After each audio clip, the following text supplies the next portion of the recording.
El apóstol, pastor y maestro Gustavo Lara es un reconocido conferencista internacional que ha llevado el mensaje de Dios a distintos ministerios de América Latina, Europa, Asia y África, cuidando y proveyendo guía y dirección a centenares de pastores de dichos continentes. Desde hace 25 años, sirve a Dios con intensa pasión y dedicación, sirviendo en diferentes áreas de la iglesia. Actualmente es el pastor principal de la congregación Cristo Tú Haces Todo Nuevo, con sede en José C. Paz, Buenos Aires. Es fundador, junto a otros ministros, de la red apostólica UNGE Internacional. Es director general del CEAP, Centro de Entrenamiento de Alta Productividad. Es director general del proyecto La PED, coordinando el envío de líderes a 4 continentes a través de la adoración, intercesión, evangelismo y discipulado. También es miembro de varios equipos apostólicos en el mundo y autor de 2 libros, En búsqueda de la justicia y Reconciliados en Cristo. Gustavo Lara reside en la ciudad de San Miguel, provincia de Buenos Aires, junto a su esposa Karina y sus 4 hijos, Jonathan, Melanie, Samuel y Pablo David.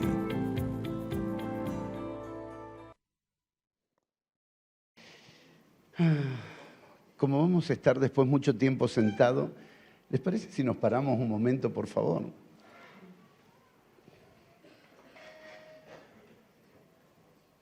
Buenos días. Qué hermosa mañana. Qué hermoso tiempo.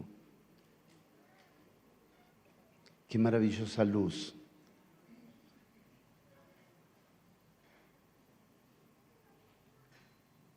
Cuántas cosas están siendo provistas por la palabra, ¿no?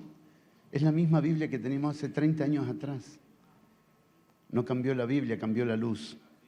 La luz está aumentando y nos está volviendo más entendidos de que el Evangelio se trata de salud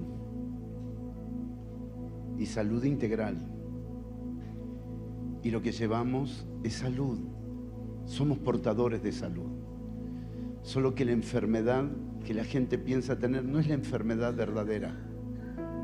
Es solo una pantalla. Es solo una imagen superficial. La salud, la verdadera salud, es la integralidad de la verdad.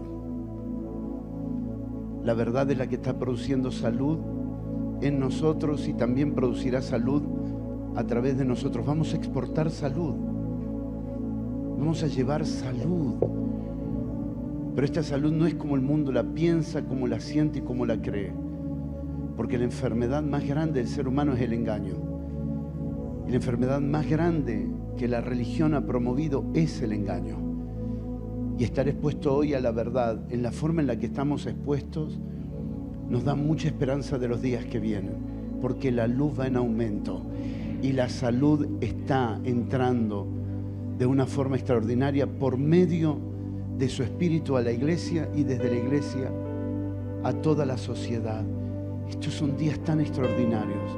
Estamos tan llenos de esperanza. Todo lo que viene de Dios está en aumento. Todo lo que Dios está produciendo está en aumento. Y aunque la religión quiera vendernos otra imagen del futuro, nosotros estamos viendo que los días que vienen serán más gloriosos que lo que hemos visto hasta ahora. No porque esperamos algo por venir, sino porque algo tremendo se está manifestando en la iglesia y a través de la iglesia en todos los aspectos de la sociedad. Miramos los días que vienen con palabras de esperanza. Hablamos esperanza, compartimos esperanza, inhalamos de nuestro Señor esperanza y exhalamos esperanza, sin dejar de ser consciente que esta esperanza se puede retrasar si nosotros nos atrasamos en la verdad. Pero esta esperanza se puede manifestar si nosotros primero aceptamos esta purificación que Dios está produciendo. Porque de verdad Dios nos está purificando a nosotros. Dios nos está limpiando a nosotros. La misión eterna de Dios no está en riesgo en la eternidad, pero está en riesgo en lo temporal. Y como se ha atrasado tanto el cumplimiento y la manifestación de la gran obra de nuestro Señor, es que Dios nos está reuniendo en ambientes como estos, Estos ambientes están siendo particularmente minuciosos, donde el Espíritu Santo está trabajando aún las cosas que consideramos insignificantes. Pero ¿qué sirve cambiar esta palabra o aquella palabra? Sirve mucho, porque la implementación de la iglesia tuvo mucho que ver con las definiciones que tuvimos. Las cosas que hicimos fueron las cosas que creímos. Y Dios nos está llevando a redefinir cosas que pensábamos que sabíamos lo que era. Pensábamos que conocíamos esa palabra, que entendíamos lo que el Señor había dicho. Y en este proceso de redefiniciones de cosas, tenemos que comprender que la redefinición no quedará durmiendo en una biblioteca, sino que pertenece a la implementación. La seriedad en el marco de la implementación es que Dios nos está llevando a ser minuciosos para no cometer errores. Porque ¿de qué serviría gastar nuestras vidas en una misión global si hiciéramos más de lo mismo? ¿De qué serviríamos invertir nuestra vida, nuestro tiempo, nuestra familia, nuestros recursos para producir más de lo mismo? Cuando investigamos acerca de que el 80% de África había sido evangelizada y que esa manifestación de milagros, señales y prodigios hechos en eventos de millones y millones de personas no dejó a la gente en otro lugar que en una superstición evangélica, donde creían en que el Señor lo podía hacer, pero la palabra no tocó lo que tenía que haber tocado, porque nos quedamos en un lugar que nunca nos teníamos que haber quedado. La palabra no permeó, la palabra no trabajó, la palabra no produjo la transformación que tenía que haber producido.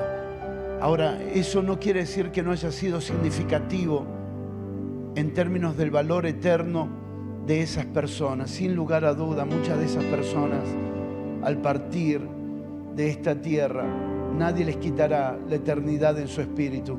Pero en cuanto a la expresión de Dios en la tierra, ¿qué lograron? Nada. Porque todavía se sigue considerando a África, siendo 80% evangelizada y llevada a los pies del Señor, como un continente que vive como si Dios no estuviera presente, como si el reino de Dios no estuviera presente. Y no es el producto o el fruto de que no haya llegado el Evangelio a ellos. No llegó el Evangelio de manera completa. Y lo que estamos haciendo aquí, lo que estamos entendiendo aquí y en cada ambiente que nos reunimos, es darle más seriedad antes de la implementación. Viene un mayor movimiento de la iglesia y nadie puede parar esto. Viene un movimiento extraordinario de la iglesia, pero no sin antes redefinir algunas cosas que no eran superficiales, eran neurálgicas, eran medulares. Mira, hermano, la primera vez que tuvimos un coche de competición, porque a mí me gusta mucho correr, la primera vez que tuve un coche de competición fue un Fiat 147 con caja de quinta, entrenado para correr. Nos los regaló el dueño de Fiat Ibercam de camiones. La primera vez que levantamos velocidad con ese coche fue en la Panamericana. Fue extraordinario. No voy a hablar de la velocidad para que nadie se horrorice, pero la imaginación vuela rápido, ¿no? Cuando levantamos ese coche con velocidad, de pronto se apagó. Estaba preparado, tenía todos los elementos para correr a más de 220 kilómetros por hora. Se paró. Yo no podía creer. Todo en el coche era de alta competición. El único problema es que le entró una basurita en el carburador. Una basurita. Si esa basurita hubiera estado en la rueda, no hubiera afectado nada. Si hubiera estado en el asiento, no hubiera afectado nada. Pero estuvo en un lugar que no podía estar. No importa todo lo que tuviera ese auto, una basurita en un lugar medular detuvo al auto. Y la iglesia fue detenida, no por los asuntos superficiales, sino por cuestiones medulares que no logramos comprender y que ahora, por su gracia, Dios lo está poniendo delante de nosotros. ¿Qué les parece si comenzamos teniendo una acción de gracias por estos días, por esta estación? Teniendo una acción de gracias de poder ver que lo que parece insignificante no lo es. Que lo que parece demasiado detallista no lo es. Que lo que parece son demasiado meticulosos no lo es. Que no son simples definiciones de terminologías y palabras, sino que verdaderamente está en riesgo la misión temporal del propósito eterno de Dios. Nos abrimos para salir de una mente simplista. Nos abrimos para abrirnos plenamente a la operación del Espíritu de verdad que nos guía a toda verdad. Y que las palabras que consideramos conocidas, hoy nos llamamos a la ignorancia para dejarnos sorprender por tu sabiduría en lo que creíamos entender. Señor, gracias. Gracias, gracias, gracias, gracias, gracias. Gracias por este gran privilegio de estar expuesto a una medida de luz sobre cosas supuestamente entendidas, que al exponernos a tu luz podemos descubrir que hemos descuidado las cosas relevantes, trascendentales y eternas que producen que la misión se cumpla a cabalidad en nuestros días, que la misión no tenga retraso, que la misión sea nada más y nada menos expresada con una nitidez, con una efectividad, Señor, que por generaciones hombres y mujeres lloraron para que esto se pudiera dar, se pudiera cumplir. Señor, gracias, porque tu palabra de verdad corre y es glorificada. Y podemos decir que hay inicios, lo que no podemos medir es hasta dónde llegará la medida de verdad que está siendo expuesta entre nosotros, porque tiene el poder de correr y tiene el poder sustancial de glorificar la verdad que está siendo expuesta de manera exponencial. Señor, te honramos y ministramos, Señor, con acción de gracias por el tiempo en el que estamos viviendo. Es tan extraordinario, es tan extraordinario, es tan extraordinario.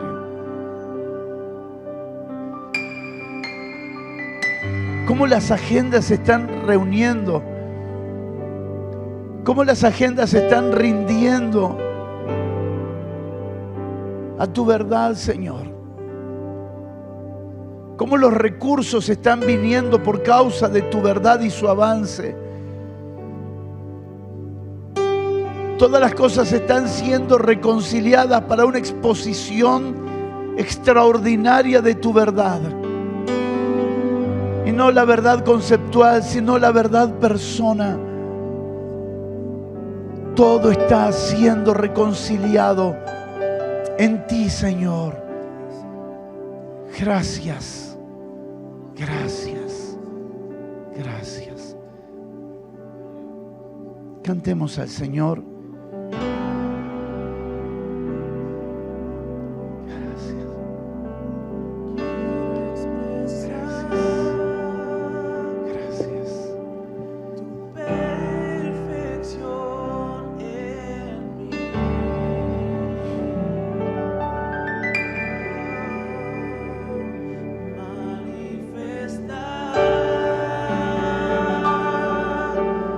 Gozo de tu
Qué nombre, ¿no? El Evangelio global y la iglesia misional. Qué nombre. Al mismo tiempo que es tan amplio, al mismo tiempo puede ser considerado en forma de escala. Al mismo tiempo que es tan grande, que incluye la realidad de la existencia de la iglesia, puede ser traído a una escala casi micro que cada uno de nosotros podríamos entender. Porque esto no es virtud de alguna persona o de algún ministro. Esta es la realidad de la iglesia. La iglesia camina con esta consideración todo el tiempo. Y ningún pequeño acto de obediencia es pequeño ante los ojos de Dios. Todo movimiento de Dios es global, aunque a los ojos de los hombres parezca pequeño. Si pudiéramos considerar la obediencia pequeña o grande según los criterios humanos, descubriríamos que toda obediencia tiene un efecto global, aunque sea una bolsa de mercadería a un vecino. No existe algo que sea más importante, no existe más obediencia, no existe menos obediencia. A todos se nos puso el mismo plano, obediencia. Es como el diezmo. No existe alguien que diezme más o que diezme menos, todos diezman. La obediencia es exactamente eso, es totalmente tan perfecta, tan completa que nadie se puede gloriar de obedecer. Quien hace más por obediencia no puede gloriarse del que hace menos por obediencia, porque no es una iniciativa de hombre, sino es la voluntad de Dios. Y no hay premio por lo que hacemos, sino por la obediencia.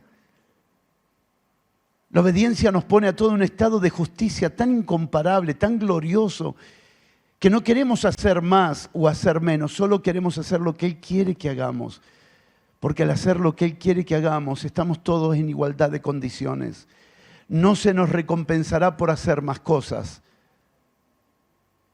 simplemente por la medida de obediencia en lo que sí se nos asignó. Y si nos encontramos en obediencia, estamos colaborando con el avance global del Evangelio. ¿Qué les parece si se ponen cómodos? Gracias. Yo me acuerdo que uno podía predicar desde aquí abajo y tomar mate mientras predicaba, pero no sé si es posible. ¿Se puede? No. Acompáñame a leer Filipenses capítulo 1. Sí, por favor. Solo porque usted insiste, pastor. Filipenses capítulo 1. Estos son los anteojos de leer. Si bajo con eso me... Muchísimas gracias. Faltaría solo la segunda cosa ahora y lo logramos, ¿eh? Lo logramos. Filipenses capítulo 1. Si puedes buscarlo en la Nueva Versión Internacional, sería interesante que pudiéramos verlo en el marco y en el contexto de la palabra que hemos escuchado ayer, esta mañana. Nos pone en una consideración del valor de entender para que no corra riesgo la misión. Pero no la misión eterna, porque esa misión eterna está consumada, sino la expresión de esa misión en el tiempo, y es la que nos compete a nosotros que se pueda consumar. Filipenses capítulo 1, vamos a leer del 1 en adelante. Yo lo voy a leer en la versión Nueva Internacional, por si usted no lo tiene. Pablo y Timoteo, siervos de Cristo Jesús, a todos los santos en Cristo Jesús que están en Filipos, junto con los obispos y diáconos, que Dios nuestro Padre y el Señor Jesucristo le concedan gracia y paz. Doy gracias a mi Dios cada vez que me acuerdo de ustedes, en todas mis oraciones por todos ustedes. Siempre oro con alegría porque han participado en el Evangelio desde el primer día hasta ahora. Estoy convencido de esto. El que comenzó tan buena obra en ustedes la irá perfeccionando hasta el día de Jesucristo. Es justo que yo piense así de todos ustedes porque los llevo en el corazón, pues ya sea que me encuentre preso o defendiendo y confirmando el Evangelio, todos ustedes participan conmigo de la gracia que Dios me ha dado. Dios es testigo de cuánto los quiero a todos con el entrañable amor de Cristo Jesús. Esto es lo que pido en oración, que el amor de ustedes abunde cada vez más en conocimiento y en buen juicio, para que disciernan lo que es mejor y sean puros e irreprochables para el día de Cristo, llenos del fruto de justicia que se produce por medio de Jesucristo para gloria y alabanza de Dios. Hermanos, quiero que sepan que en realidad lo que me ha pasado ha contribuido al avance del Evangelio. Es más, se ha hecho evidente a toda la guardia del palacio y a todos los demás que estoy encadenado por causa de Cristo. Gracias a mis cadenas, ahora más que nunca la mayoría de los hermanos, confiados en el Señor, se han atrevido a anunciar sin temor la palabra de Dios. Es cierto que algunos predican a Cristo por envidia y rivalidad, pero otros lo hacen con buenas intenciones. Estos últimos lo hacen por amor, pues saben que he sido puesto para la defensa del Evangelio. Aquellos que predican a Cristo por ambición personal y no por motivos puros, creyendo que así van a aumentar las angustias que sufro en mi prisión, ¿qué importa? Al fin y al cabo, y sea como sea, con motivos falsos o con sinceridad se predica a Cristo. Por eso me alegro, es más, seguiré alegrándome porque sé que gracias a las oraciones de ustedes y a la ayuda que me da el Espíritu de Jesucristo, todo esto resultará en mi liberación. Mi ardiente anhelo y esperanza es en que nada seré avergonzado, sino que con toda libertad, ya sea que yo viva o muera, ahora como siempre, Cristo será exaltado en mi cuerpo. Porque para mí el vivir es Cristo y el morir es ganancia. Ahora bien, si seguir viviendo en este mundo representa para mí un trabajo fructífero, ¿qué escogeré? No lo sé. Me siento presionado por dos posibilidades. Deseo partir y estar con Cristo, que es muchísimo mejor. Pero por el bien de ustedes es preferible que yo permanezca en este mundo. Convencido de esto, sé que permaneceré y continuaré con todos ustedes para contribuir a su jubiloso avance en la fe. Así, cuando yo vuelva, su satisfacción en Cristo Jesús abundará por causa mía. Pase lo que pase, compórtense de una manera digna del Evangelio de Cristo. De este modo, ya sea que vaya a verlos o que estando ausente solo tenga noticias de ustedes, sabré que siguen firmes en un mismo propósito, luchando unánimes por la fe del Evangelio y sin temor alguno a sus adversarios, lo cual es para ellos señal de destrucción. Para ustedes, en cambio, es señal de salvación, y esto proviene de Dios, porque a ustedes se les ha concedido no solo creer en Cristo, sino también sufrir por Él, pues sostienen la misma lucha que antes me vieron sostener y que ahora saben que sigo sosteniendo. Amén. Qué expresión apostólica, qué mirada apostólica, qué lectura apostólica. Frente a las exposiciones que ya escuchamos, siento la inclinación más profundamente en el campo de la implementación de las definiciones a las que estamos expuestos. La redefinición de las verdades, como decíamos al principio, es la antesala de cualquier implementación. Lo que escuchamos también esta mañana en cuanto a definiciones ha sido extraordinario. ¿Para qué? Para que todo eso nos lleve al siguiente paso, que es la implementación de esas definiciones. Así que nos hace bien tomar con seriedad y escuchar una y otra vez cada una de las expresiones dadas hasta aquí, y que seguramente, si las volviéramos a escuchar el año que viene, encontraríamos algunas mejores y mayores medidas de exactitud en esas palabras. Porque toda palabra, cuando es del Espíritu, la palabra nos mete en un campo y en una dimensión que trascienden las letras. que trasciende el estudio del griego, del hebreo, del arameo, nos introduce como una llave a una dimensión más grande. Por eso la palabra testigo podía tener un sentido ayer y esta mañana tiene otro sentido. La palabra evangelio podía tener un sentido antes de ayer, pero frente a la exposición de anoche, el evangelio tiene otro sentido. Y les aseguro que si seguimos creciendo en el Señor y el Señor sigue creciendo en nosotros, las palabras que las vemos hoy de una manera, mañana las veremos más gloriosas todavía, porque orgánicamente vamos siendo introducidos a una visión más clara de todas las cosas. Lo que nos puede pasar es caer en la presunción de creer que porque vimos algo mejor, eso es todo lo que representa esa palabra. Cada palabra del Espíritu contiene eternidad. Son expresiones de una realidad eterna. Por lo tanto, estamos abiertos a escuchar a veces las mismas palabras, pero a ver algo mayor. Son las mismas palabras, pero con un entendimiento más profundo. Son las mismas palabras con una dimensión más grande. ¿Y todo por qué? ¿Por qué estamos en la búsqueda de las redefiniciones? ¿Cuál es el verdadero interés? Que cuando las definiciones no son claras, la implementación tiene muchas pérdidas.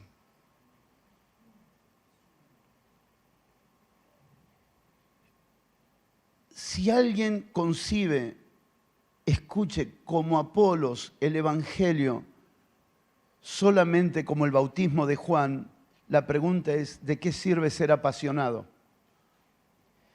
Si lo que vas a reproducir solamente en tus 12 discípulos es el bautismo de Juan. Pero entonces lo toma, y usted lo conoce, Priscila y Aquila, y hacen un trabajo de reingeniería en la actualización de la verdad. Es un proceso literal de reingeniería, produciendo en el entendimiento de Apolos una medida más exacta. Pero cuando termina todo, la Escritura es tan gloriosa y tan maravillosa que describe que luego de que vino esta redefinición, Apolo fue enviado a Corinto. No quedó en el marco de la redefinición, no quedó Apolos en Efeso considerando las cosas que le habían dicho, qué bueno lo que pasó, qué bueno lo que aprendí, qué bueno lo que escuché. No, inmediatamente fue enviado por los hermanos ahora a Corinto. Y la Escritura dice que cuando llegó a Corinto fue de gran provecho. Así que vamos viendo la importancia que tiene el ver más claro, el entender más claro, el comprender más claro y al mismo tiempo entender que la inversión de Dios en hacernos ver más claro es para garantizar la implementación. Porque cuando Apolo llega a Corinto termina siendo de gran provecho. ¿Y saben cómo podemos medir gran provecho? Que no fue de provecho en Éfeso.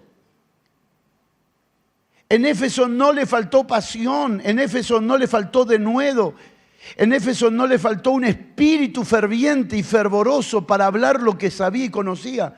Pero sus limitaciones atrasaron verdaderamente el crecimiento de sus 12 discípulos. Así que inmediatamente mi mente debe estar tan abierta al Señor de comprender que si estoy aquí es porque hay algo más al oír la palabra. Y saben, quien oye con mente de implementación, oye diferente. El que escucha con mente de implementación, escucha diferente. Porque sabe el peso de responsabilidad que tiene lo que debe implementar. Y entonces es consciente que no puede darse el lujo de cometer errores sobre cosas que Dios nos está hablando, sobre cosas que Dios nos está enseñando. ¿Cuánto me hubiera gustado a mí, y supongo a los pastores y apóstoles que están aquí de hace años, cuánto me hubiera gustado escuchar a mí la diferencia entre discipulado y testigo hace 30 años atrás? Hermano, no es para que hagamos algo dramático, pero cuán rápido hubiéramos ido, cuánto hubiera sido extravada la vida de las personas si le hubiéramos plantado la expectativa apropiada. Porque muchos se perpetuaron en un discipulado y nunca maduraron. Y la sensación de pérdida de tiempo quedó tanto en el pastor como en el hermano. Ahora, si esto hoy, en el marco de su gracia y su bondad, nos permite poder oírlo, yo no puedo oírlo de otra forma que no sea con mente de implementación. Señor, quiero ser fiel a la administración que me has dado. Por lo tanto, quiero escuchar con mente de implementación y no con una mentalidad de ver qué hicimos mal para criticar. Sino lo crítico no es lo que hicimos mal, lo crítico es que hoy tenemos luz y no podemos seguir repitiendo los mismos errores. Esto que el Señor nos está concediendo entender es extraordinario, pero cuánta responsabilidad conlleva, no solo en el que habla, sino también en el que oye. Partiendo desde aquí, quisiera tomar dos palabras como punto de referencia en el pensamiento apostólico de la implementación: la comunión en el Evangelio. En la implementación de la misión global, la comunión es inalterable.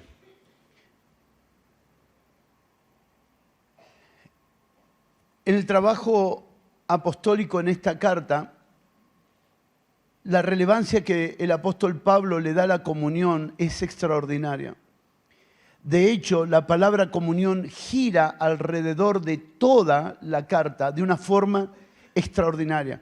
En términos de compromisos, en términos de derechos y obligaciones, en términos de los valores que representa la comunión, está expuesto en toda la carta. La comunión no es juntarnos, es mucho más profundo. Y oro al Señor que nos dé una lectura escritural y por el Espíritu del valor de la comunión y por qué para la implementación del Evangelio no se puede alterar ni dañar la comunión. Y lo que Satanás intentará trabajar será en la comunión. Si se daña la comunión, se retrasa, se afecta, se contamina el proceso del avance del Evangelio. Y entonces hay dos palabras aquí dignas de ser destacadas. Lo voy a leer en la versión Reina Valera, que dice: por vuestra comunión en el Evangelio desde el primer día hasta ahora. El valor de permanecer en comunión. La comunión no es solo un lugar donde alcanzamos, es un lugar que debemos permanecer. Es un lugar que debemos trabajar para permanecer en ella. Y dice, desde el primer día hasta ahora, comunión. Lo dijo el apóstol Juan y estoy totalmente convencido que estamos en presencia de una generación que no se romperán los vínculos. Porque si se entiende el Evangelio, la comunión no se negocia. Se han dañado relaciones por intereses personales. Y lo que sufre es el progreso del Evangelio. Y aquí es donde el apóstol Pablo comienza a marcar fuertemente que la comunión no está basada en buenos gustos, que la comunión no está basada en intereses personales, que la comunión está basada en el Evangelio. El punto de encuentro de la comunión es el Evangelio. No son necesidades personales. Por favor, para dar tiempo a los que escriben, diga conmigo, no en intereses personales. La comunión, cuando está fundamentada en intereses personales, vuelve una sábana corta. Nunca alcanza. La comunión no nos fue dado como provisión para intereses personales. La comunión no nos fue dado para provisión de intereses personales. La comunión nos fue dado por causa del Evangelio y para el avance del Evangelio. A veces no siempre alguien llegará, no siempre alguien estará, no siempre alguien estará presente, no siempre alguien tendrá la palabra apropiada, no siempre, pero no es el punto de nuestra comunión. El punto de nuestra comunión es el crecimiento, es el avance, es el progreso del Evangelio. La medida para medir nuestra comunión es si en nuestra comunión nos sentimos bien o si en nuestra comunión está avanzando el Evangelio. Porque si hoy me siento bien, mañana me puedo sentir mal. Pero si el punto de encuentro es el Evangelio, su crecimiento y su expresión en las naciones de la tierra, entonces nuestra comunión será indestructible porque fue definida en nuestro interior que la comunión tiene que ver netamente con el Evangelio. Mire el verso 27 de Filipenses 1, el verso 27, lo voy a leer también en la versión Reina Valera. Solamente que os comportéis como es digno del Evangelio de Cristo, para que, o sea que vaya a veros o que esté ausente, oiga de vosotros que estáis firmes en un mismo espíritu, combatiendo unánimes por la fe del Evangelio. Yo fui puesto en esta comunión. Yo fui puesto en esta comunión. A mí no se me consultó para ser puesto en esta comunión. Esto es como ser hijo. No se te consultó si vas a nacer en esa familia. Nosotros fuimos puestos en esta comunión, nosotros fuimos puestos en el uno. No fue nuestra idea estar en el uno. Nosotros somos uno por voluntad de Dios. Ahora, permanecer en comunión y permanecer en el uno sí corresponde a nuestra decisión. No hice nada para estar en el uno, pero sí tengo que hacer mucho para permanecer en el uno. ¿Se entiende? Hay una decisión donde yo determino cómo permanecemos en el uno, cómo estamos en el uno, cómo avanzamos en el uno, cómo hacemos que este uno sea cada vez más grande. Y Pablo define algunas cosas que son dignas de tenerlas en cuenta y en consideración. Porque dice que os comportéis como es digno del Evangelio de Cristo, que os comportéis como es digno. O sea, hay una necesidad de honrar este Evangelio. Hay una necesidad de honrar, de elevar la conciencia de la gente acerca de lo que piensa del Evangelio por medio de una vida que verdaderamente honra el Evangelio. Para la gente, la palabra evangélico, iglesia evangélica y todas esas calificaciones han caído en el campo de lo despectivo, de la burla, del menosprecio. Tal vez sea en primer lugar porque Dios nunca soñó con tener una iglesia evangélica. Pero también aquellos que representamos el Evangelio no siempre hemos vivido para honrar el Evangelio. Hay personas que nos han precedido, hay personas que vivieron muchos años antes que nosotros y que tenían un celo por el Evangelio admirable. Y que hay cosas que tenemos que recuperar. Hay personas que nos han precedido, que preferían perderlo todo, pero que el Evangelio no entre en riesgo. Por amor al Evangelio, Pablo confronta a Pedro, porque lo que estaba en juego era el Evangelio. El punto de riesgo es cuando una generación comienza a tomar livianamente ser representantes, embajadores del Evangelio del reino de Dios. Oramos y ruego porque no hay forma de explicar esto a menos que el Espíritu lo despierte. Es un celo, es un celo, es un celo. Prefiero perder pero que el Evangelio no pierda. Prefiero callarme, prefiero no hablar, prefiero hablar. Pero el punto de medida es que el Evangelio sea puesto en un lugar que la iglesia debe colocar. Y es por medio de comportarse como es digno del Evangelio. Volvamos otra vez a recuperar en el Señor el honrar el Evangelio. Y eso depende de cada uno. Porque si uno quiere honrar el Evangelio y el otro no quiere honrarlo, ¿cómo habrá comunión?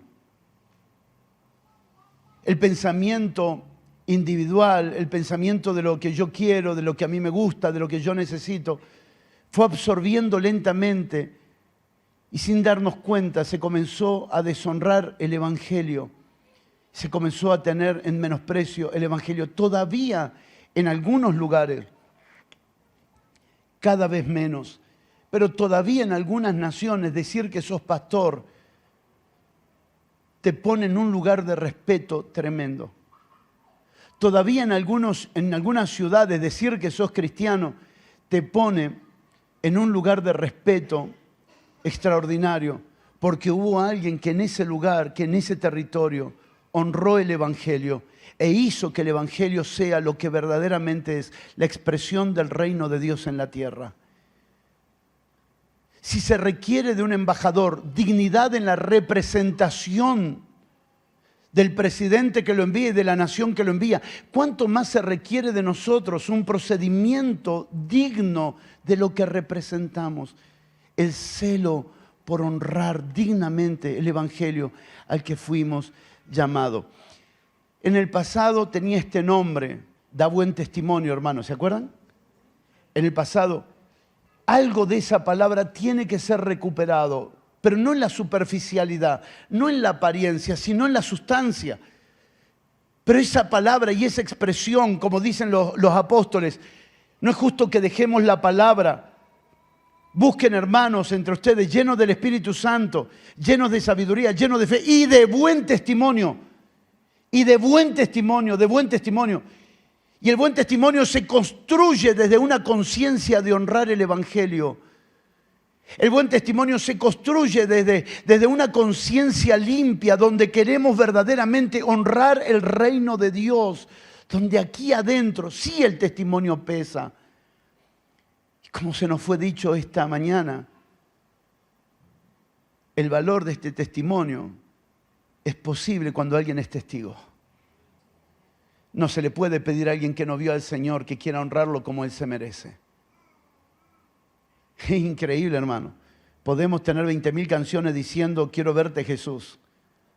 Pero si aquí adentro no hay un deseo profundo y un testimonio íntimo de honrar al Señor, realmente no lo estamos viendo, estamos teniendo imaginaciones. Perdónenme por la agresividad de lo que voy a decir. Pero de verdad, la iglesia está más cerca de la masturbación espiritual que de la fructificación del Evangelio. Porque está teniendo placeres consigo mismo, aunque canta al Señor. De verdad, ver al Señor tiene una evidencia. Y la evidencia es que quiero vivir para honrar el Evangelio. Y si alguien tiene que quedarse con mi capa por causa del Evangelio, que se quede también con la túnica. Y si alguien quiere quedarse con algo mío, le dejo todo, pero que el Evangelio no pierda. Aprendí muchos años atrás, en el año 2000. Bueno, lo aprendí primero con mi primer pastor, que fue un hombre extraordinario. Pero en el año 2000 conozco un hombre que vino de Chicago a enseñarnos aquí muchas cosas hermosas del Señor, John Leisel. Y él dijo una palabra que gravitó en nuestro corazón y en nuestra mente y terminó trascendiendo más de lo que nosotros suponíamos. Él leyó un proverbio que dice, mejor es el buen nombre que las muchas riquezas. Esa expresión abrió todo un panorama de entender que quien está dispuesto a guardar el testimonio, en el tiempo, será más feliz que aquel que alcanzó riquezas y bienes, pero perdió el testimonio. ¿Sabe qué hablará la gente de ti al final de los días? Lo que habló Salomón de su padre cuando oró. Esa oración de 1 de Reyes 13 es impecable. Es digna de volver una y otra vez a considerarla. Quiero ser igual que mi padre David, que vivió íntegramente para ti. Que toda su vida la vivió en integridad. El recuerdo que Salomón tenía de su padre no fue de sus errores. Fue de la integridad que él vivió delante de Dios. Lo más grande que legaremos y dejaremos en el Evangelio a las personas que nos toquen y toquemos será una medida de Evangelio que ellos quieran reproducir. Una medida de Evangelio que ellos quieran vivir. Una medida de Evangelio que ellos quieran también reproducir en la vida de otros. Porque hubo en el corazón un anhelo profundo de honrar al Señor, de honrar este Evangelio, comportados como es digno del Evangelio. Y saben que para esto se necesita luchar. En esto no se puede arrojarse a la plancha y hacer la ola. Para esto hay que combatir. Esto es necesario combatir. Porque hay 20.000 pensamientos que vienen a nuestra cabeza para que deshonremos este Evangelio. Hay 20.000 batallas que tendremos que luchar que quieren llevarnos a deshonrar este Evangelio. Muchas de las personas que un día estuvieron firmes en el Señor y que con el tiempo recayeron, la pregunta que debemos hacerle es ¿en qué momento perdiste el celo por honrar al Señor y por honrar este Evangelio? ¿En qué momento se apagó ese celo en tu interior, esa pasión en el interior de que el Evangelio aumente, de que el Evangelio crezca? ¿En qué momento un beneficio personal se comió ese anhelo, esa honra, esa pasión, esa entrega, esa renuncia personal? Pastores abriendo auditorios y dejando auditorios en deuda. comprando sonido para tener cosas extraordinarias y dejando deudas. Pero estoy hablando de una manera micro, lo que podríamos hablar de cosas tremendas, de cómo se va dañando el Evangelio, pero no se daña primero hacia afuera, se daña en la conciencia, se daña en el interior, se daña en la pérdida de alguien que dejó de combatir por representar dignamente el Evangelio. Cada mañana que nos levantamos, la pasión que nos consume es honrar este Evangelio que por gracia hemos recibido. Es la pasión que nos consume. Y van pasando los años. Y van pasando los lugares. ¿Y saben qué extraordinario es no haber dejado deuda en ningún lugar? Y cuando hablo de deuda, no hablo solamente de deuda financiera. Hablo de no dejar ningún tipo de deuda. No debáis nada a nadie. Siempre que participamos de un encuentro, esto es superficial, pero es fortalecer el pensamiento. Salimos de un lugar, hicimos un encuentro, hicimos un evento, se cubrió todo. No nos vamos a ir de aquí hasta que todo esté cubierto, porque no podemos deber nada a nadie. Nuestra deuda a los romanos y a los no romanos, a los gentiles y a los no gentiles, a los judíos, es el Evangelio. Nuestra deuda no son cosas. No debamos nada a nadie. Hoy abrir casas en los lugares es extraordinario, pero cerrar casas también ha sido una deuda a la región. ¿No ha estado usted en algún barrio donde decían, sí, aquí había una casa, se cerró, aquí había una congregación, se cerró, aquí había, ¿y qué pasó con la gente? No, se cerró. Nos enteramos en San Nicolás, por medio de unos pastores que fueron a visitarnos. Dice, teníamos una congregación en tal barrio, estamos trabajando allí. ¿Y sabe lo que nos enteramos? Dice que el pastor de la otra congregación, que hacía 6 meses que no iba a visitarlo, fue a visitar a los hermanos. Y le dijo, hermano, hace 6 meses que no venía a la congregación. Gracias, pastor, por venir a visitarme. No, vos me debés tanto de diezmo. Se agarró la televisión y se la llevó. No. Bueno, causa gracia, pero en realidad causa tristeza. Causa tristeza. ¿En qué momento? Y por favor, hermano, no piense que eso es tan lejos de usted y de mí. Porque ese perverso está en nosotros, que si no lo llevamos a la cruz, tal vez no sea un televisor, pero busquemos otros intereses. ¿En qué momento perdemos la pasión por honrar el Evangelio? Hermano, nuestros primeros hermanos invertían su vida y vendían sus bienes para predicar el Evangelio. Creemos en una generación que invierte lo que tiene para poder hacer el avance del Evangelio una realidad. Hablábamos ayer por la mañana con el pastor Zahir en Chaco, que hicimos un balance hace 2 años atrás con Cari en el proceso de la pandemia. Hicimos un balance de cuánto invertimos en los últimos 3 años antes de la pandemia en viajes. Hermano, el valor de todo lo que invertimos es el valor de lo que vale la casa que alquilamos. Todos los tickets, todos los viajes, todos los lugares donde fuimos, el valor de lo que sale en nuestra casa. ¿Me deja decirle algo? ¿Qué me voy a llevar cuando me vaya de aquí? Si esto se trata de eternidad. ¿Sabe qué nos vamos a llevar? Nos vamos a llevar los amigos de Oceanía, los amigos de África, los amigos de Europa, los amigos de Asia, los amigos desde Canadá hasta Argentina. Nos vamos a llevar relaciones eternas en el que Dios fue glorificado. Ahora, todo ese presupuesto define dónde está tu corazón. No hablo de que hagas eso, estoy hablando de algo superior a ese pensamiento.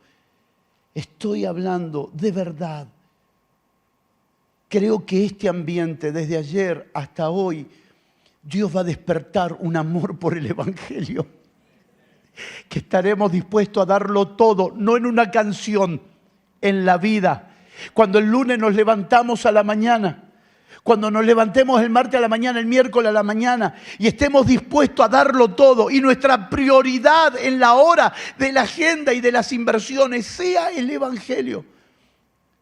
Me escriben hace unos minutos unos hermanos jóvenes preciosos de Puerto Varas, de Chile. Y me dice, apóstol, nos estamos reuniendo con mi familia, juntando los pesos, juntando los centavos para poder ir, porque vamos a ir la semana que viene a la ELA. Esos mismos tipos se recorrieron 3.500 kilómetros para ir a Chaco en un auto.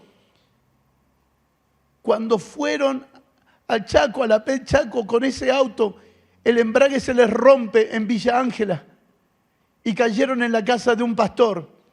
Y el pastor, conmovido de que esos hermanos vinieran desde Chile, le arregló el embrague, se lo restauró y se los dejó nuevo.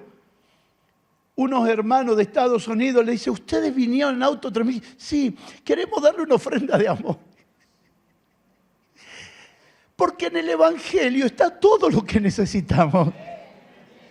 Porque en el Evangelio está toda la provisión que nosotros necesitamos. Todo. Los días van pasando, los años van aumentando. La fuerza puede ir menguando, pero no puede apagarse aquí la pasión por honrar el Evangelio. Que los niños, los adolescentes, los jóvenes crezcan con una honra por el Evangelio y vuelvan a ser otra vez los testigos mártires que esta generación necesita del Evangelio.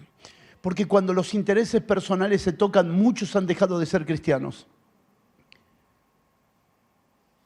Y eso ha deshonrado el Evangelio.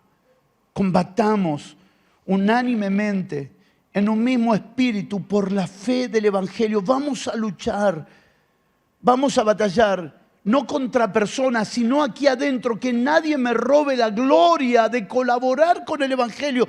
Todas las demás profesiones tienen fecha de caducación.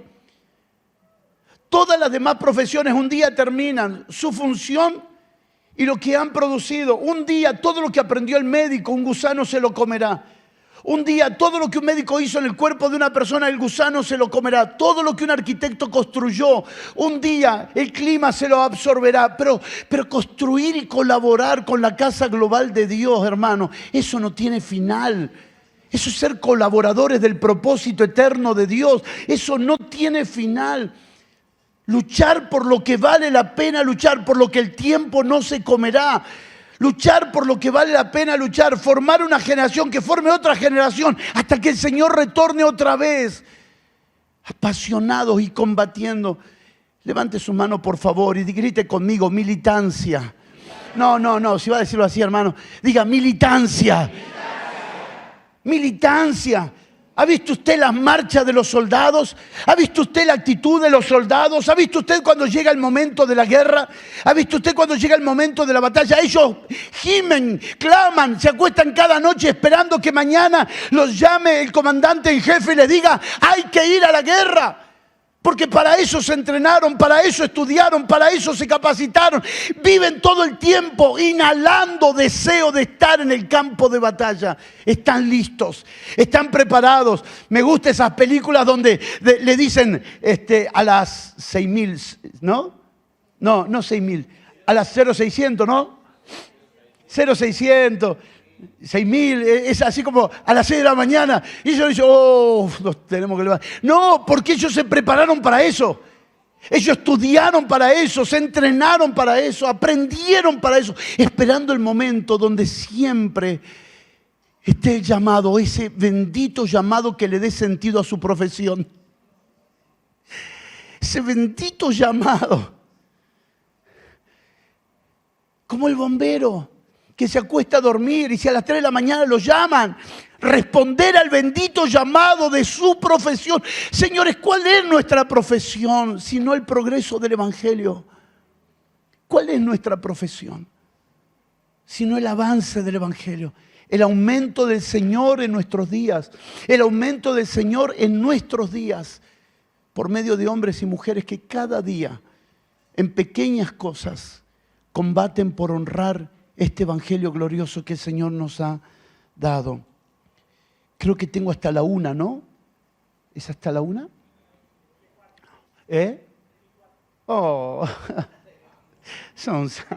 No tenía que haber preguntado. Algunos me miraron feo después de los 15 minutos. Bueno.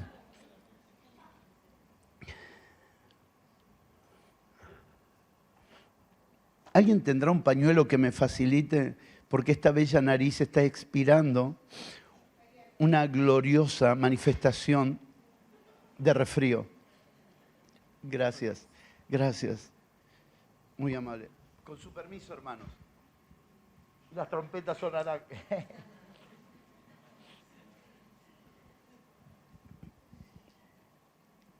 Entre lo que va de esta mañana, lo que resta de esta mañana.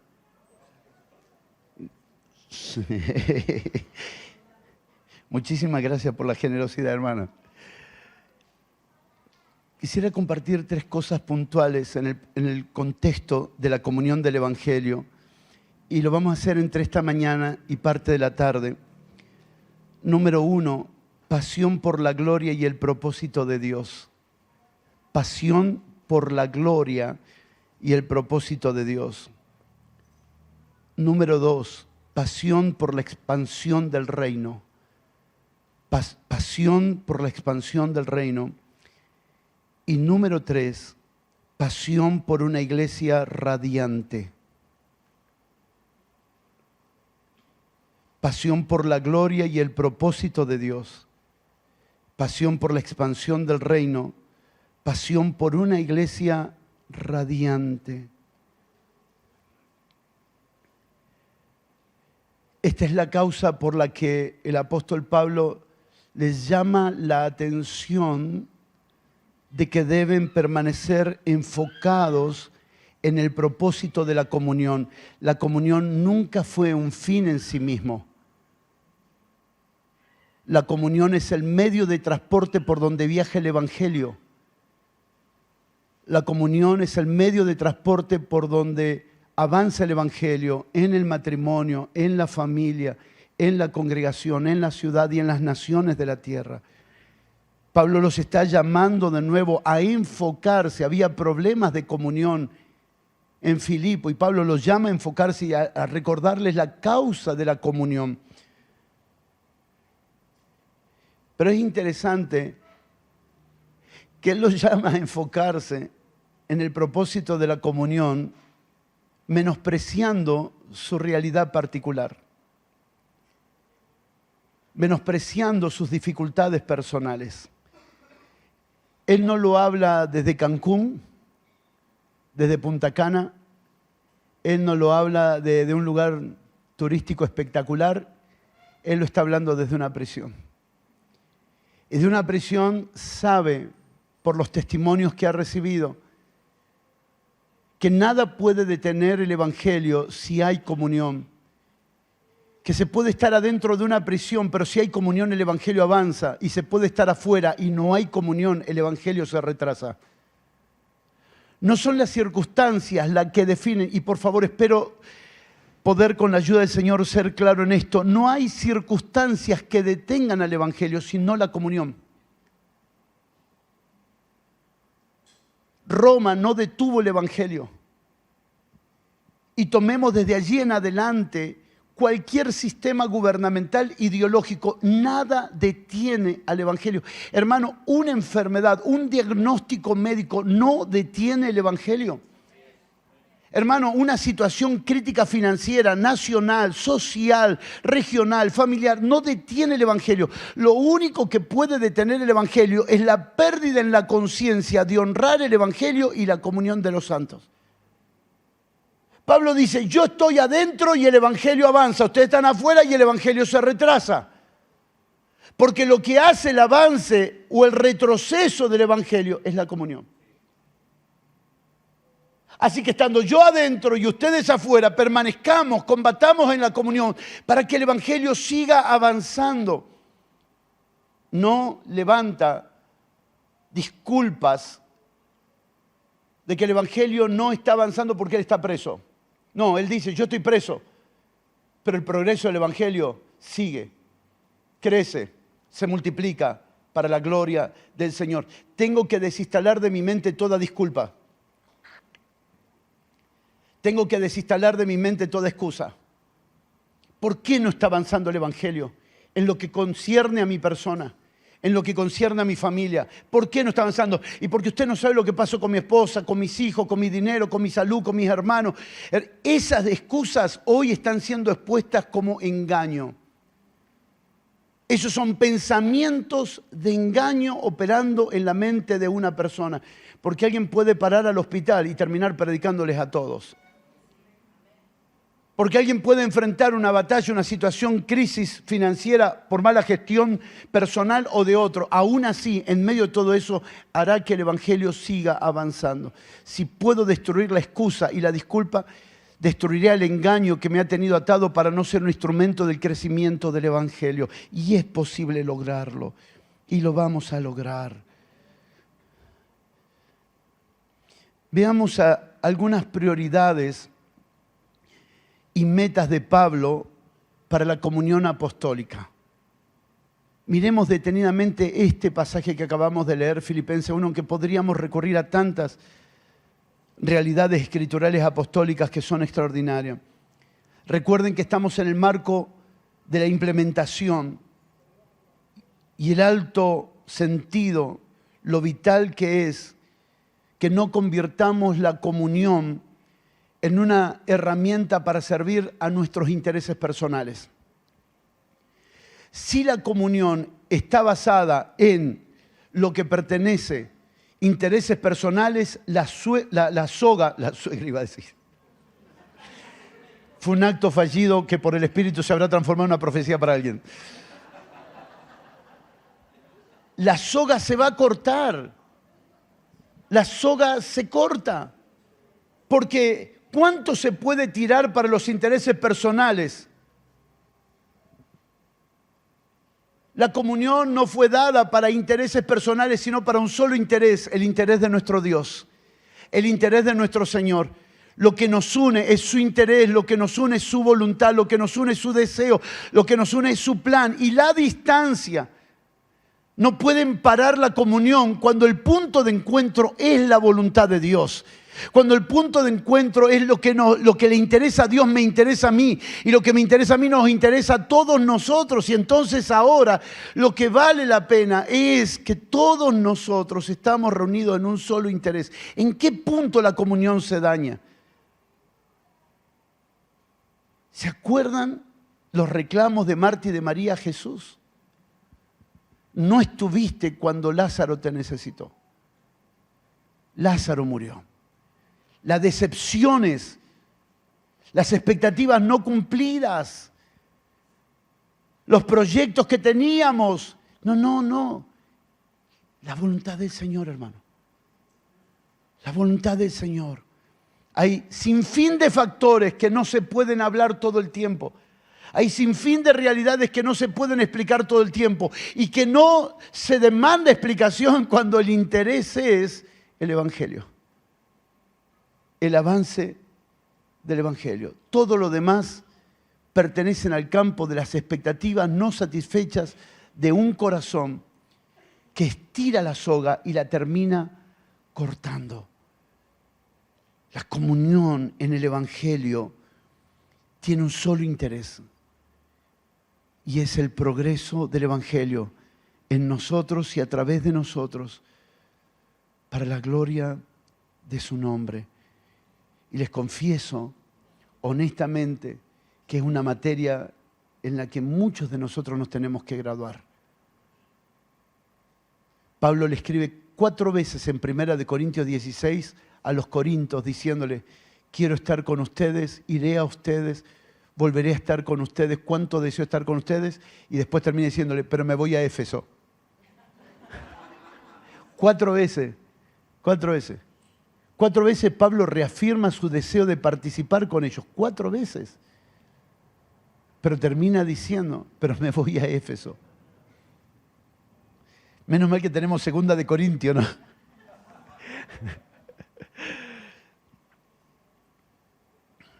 Dios tiene, como lo sabemos y lo venimos escuchando, un propósito y un plan.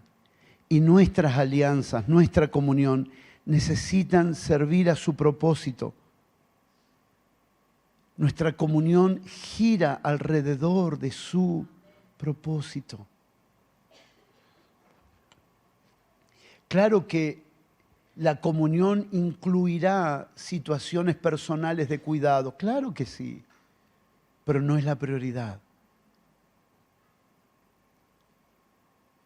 Bien hiciste en participar conmigo de mis tribulaciones, dice Pablo. Bien hiciste.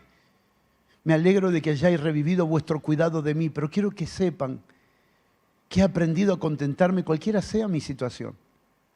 He aprendido a tener estrechez como a tener abundancia, porque he aprendido que todo lo puedo en Cristo que Él me fortalece. En otras palabras, Él les está diciendo, mi preocupación es el progreso del Evangelio.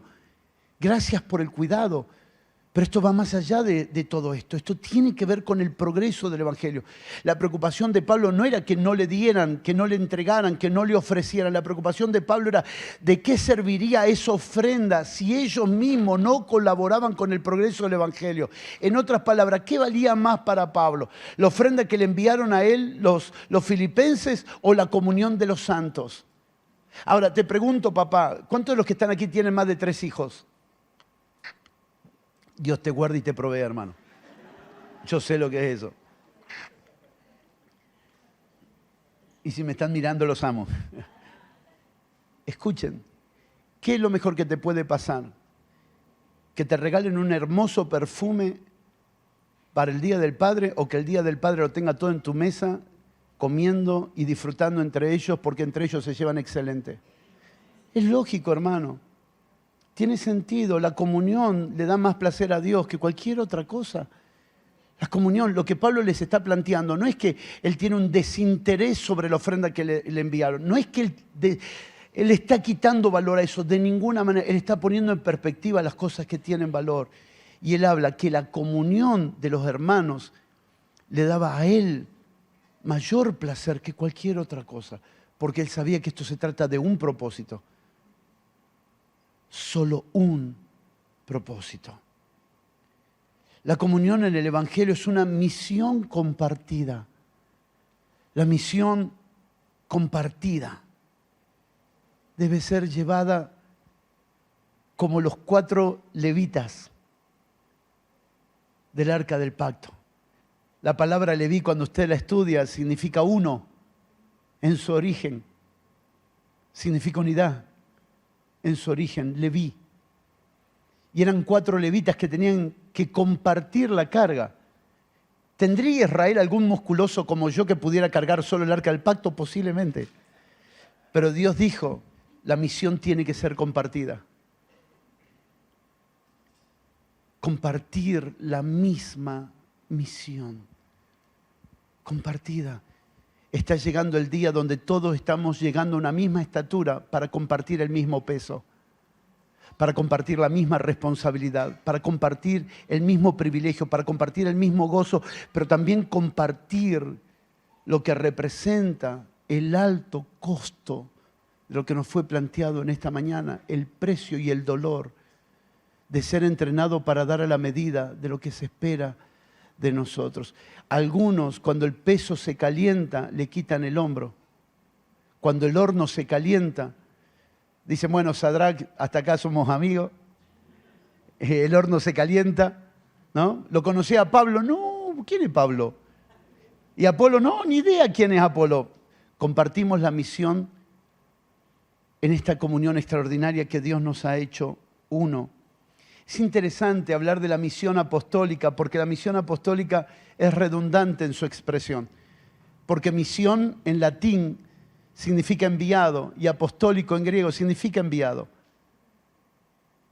Así que compartir esta misión apostólica en su sentido más profundo nos da a nosotros un sentido continuo de misión. Nosotros vivimos en estado de misión.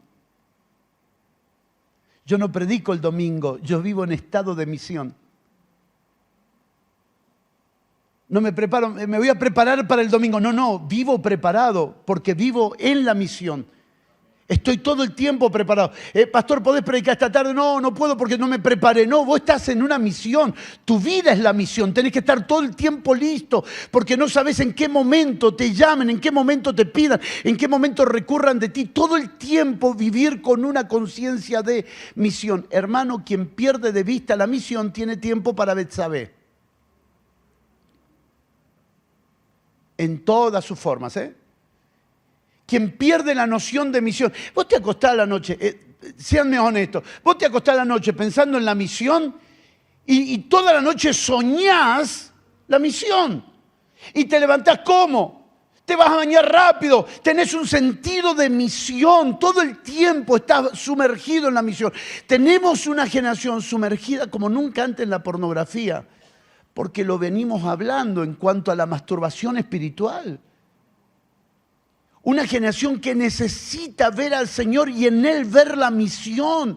Vivir con conciencia de misión, siempre listo, siempre atenta, no estresado, no mentalmente estresado, no mentalmente cansado, agotado, agobiado. No, pero con conciencia de misión.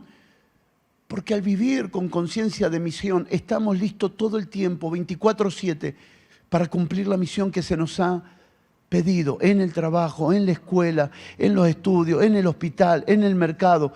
Nosotros no necesitamos ser enviados a África para ser misioneros. Nosotros vivimos en estado de misión permanentemente. La iglesia solo tiene sentido cuando tiene y recupera la conciencia de misión. Y la misión es la que produce el estado de militancia. Necesitamos militancia. Tenemos muchos santos acomodados, muchos acomodados. Y no se trata de hacer un viaje al año para adormecer mi conciencia y traer tranquilidad.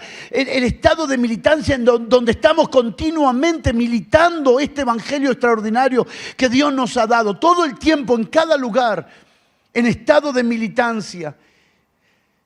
Sé que hay tantas alegorías que nos ayudarían para comprender la dinámica de la vida del evangelio. Como por ejemplo un atleta.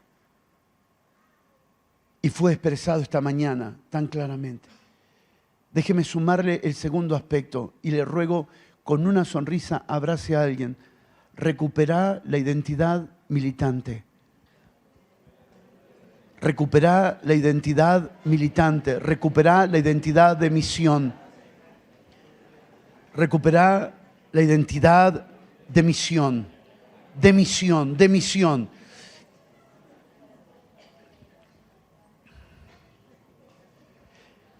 La iglesia es apostólica, no porque tenga apóstoles nada más. La iglesia tiene una naturaleza apostólica porque tiene una conciencia de misión. La esencia de la naturaleza del apostolado es el envío. Así que por lo tanto esto puede ser de manera tan extraordinaria llevado al plano de la vida misma, continuamente ver la vida como una misión. Estoy en estado de misión. Y si no, le recomiendo mire a la gente 007. Ay, justo está filmando, ¿no? Arruiné la filmación. En estado de militancia, en estado de misión, todo el tiempo consciente. Claro, cuando estás en estado de misión, dormís vestido.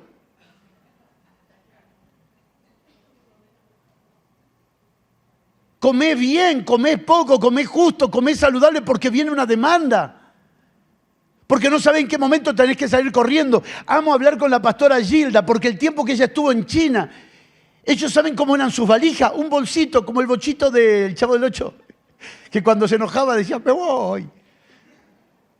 Ellos no usan valija porque no saben en qué momento va a entrar la policía. Y entonces tenían que salir por la ventana. ¿Y cómo hace con una de nuestras valijas? Pará, ¿viste? Vivían en estado de misión, no sabían si a la madrugada se tenían que levantar e ir, no tenían mudas de ropa, tenían todo allí porque estaban en estado de misión. No es vivir estresado, es vivir alerta. Es una vida de militancia extraordinaria para la gloria de su nombre.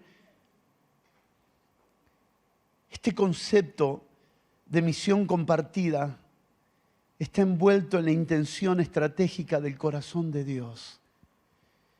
Este concepto de misión compartida, esta misión no le fue dado a uno, nos fue dado a todos en Él. uno. Ah, vos tenés ese llamado, ¿eh? A vos Dios no llamó a todos. Todos los que estamos en Él tenemos y compartimos la misión de Él. Continuamos la tarea que Él consumó de su parte, pero ahora la iglesia tiene que consumar en los siglos su tarea como iglesia, que es la continuidad de lo que Él comenzó.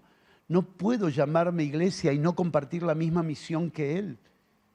Su misión es nuestra misión, porque su vida es nuestra vida. Ya no vivo yo. Es su vida en mí. Quisiera terminar aquí para no entrar al próximo tema ahora y dejarlo por la mitad. Pero en la medida en que este evangelio se nos va revelando, la comunión en la misión se vuelve cada vez más relevante.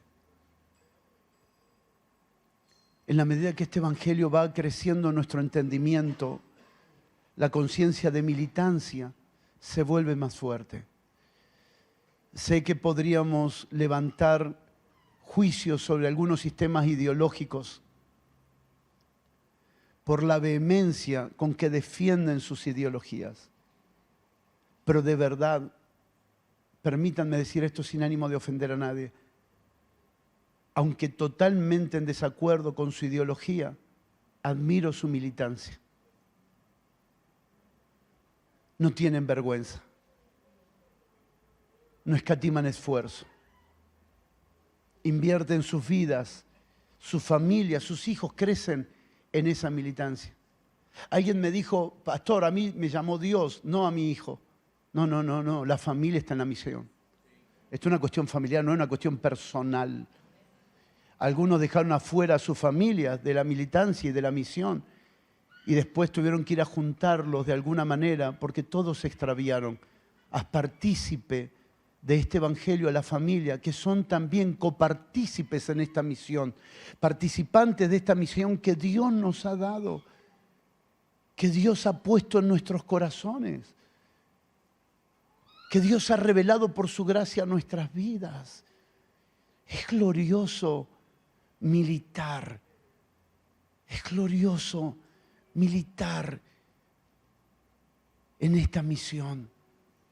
Señor, estas redefiniciones extraordinarias que estamos viendo por tu Espíritu y por los hombres y mujeres que tú has levantado en esta generación,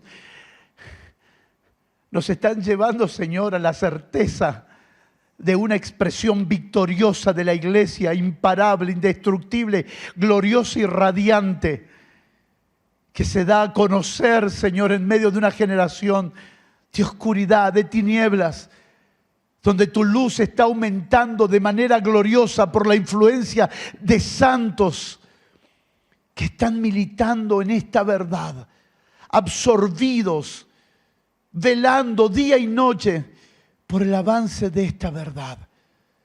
Señor, gracias, gracias por darnos el privilegio de compartir la misión contigo, de compartir la misión entre nosotros, de combatir por honrar este evangelio que has puesto en nuestras manos, en nuestros corazones, en nuestras familias.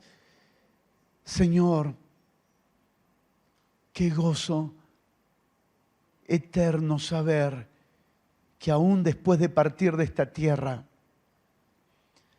lo que hemos hecho en lo temporal seguirá cumpliendo tu propósito. Porque ninguna obediencia que nace de la voz de Dios morirá en el tiempo.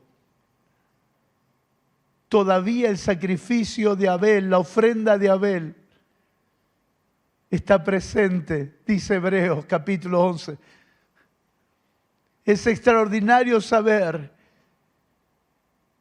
que nada de lo que nace de la obediencia morirá con el tiempo, sino que pertenece a un testimonio eterno construido en las muchas obediencias de hombres y mujeres que compartieron la misma misión.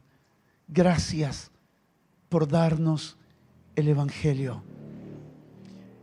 Hasta el punto de que Pablo no tuvo un propio Evangelio. Porque el Evangelio es del Señor. Pero Pablo se apropió, lo hizo propio. Él y el Evangelio se constituyeron uno solo.